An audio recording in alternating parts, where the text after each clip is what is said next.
Hey everybody, I'm Brian with Fort Knox Garage, and I have a 2011 Dodge Ram 2500. And I wasn't driving this thing for a couple months, and of course the battery's dead, but I haven't encountered this problem before. But I couldn't get into the truck because we have one of these key fobs right here. And also when I went to go put the key fob into the ignition to try to start it, the key fob got stuck. It wouldn't release. So I'm gonna show you how to fix that, what's going on, and kind of explain it to you, but do not try to force it out. It's very easy to fix and get it out, and then obviously we can charge these batteries back up and get this thing started. But let me show you what's going on with this key fob, how we can get into the car, how we can get it to release, and then get this thing charged back up. So one of the first things I noticed when I came home at night, I have these LED bars right here. It's like a third brake light. Half of it was kind of lit up, and it was at nighttime, and I hadn't been in the truck for a minute. So I thought that was kind of weird. So I went to go look at the truck. I tried my key fob, and nothing was working. So I figured the battery was dead.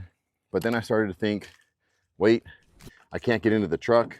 So what do I do? If you don't know already, this key fob right here has a little switch. You can switch it over, and then you can pull the key out. So this allows us to actually get the key to obviously open up the door.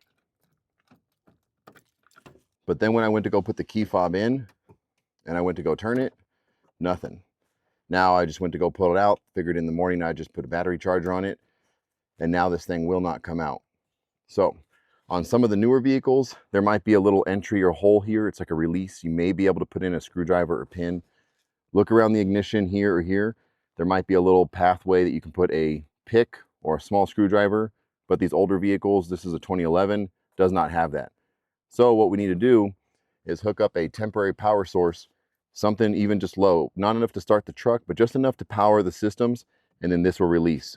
There's a little solenoid in there that grabs this, and it cannot release if there is no power. So it will accept the fob. You can obviously turn it, but you cannot get it out. So I'll turn that little jump starter on, just enough to start the ignition or the power, and you'll see it will release right away. So I got everything hooked up here.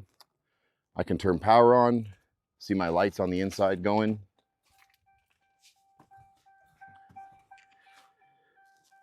So now we got that power turned on, and I can get it to release.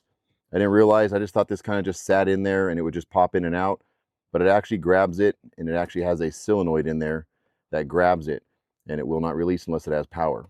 So now I can try to start it. It's not enough power to start it, but just enough to get your ignition on. That'll allow you to release this key fob.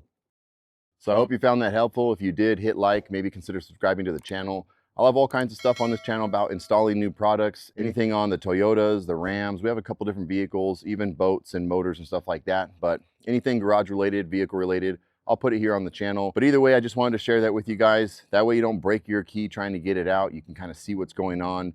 I couldn't find any videos on it, and I wanted to post it here for you. Hit like, hit subscribe, and I'll see you guys on the next one.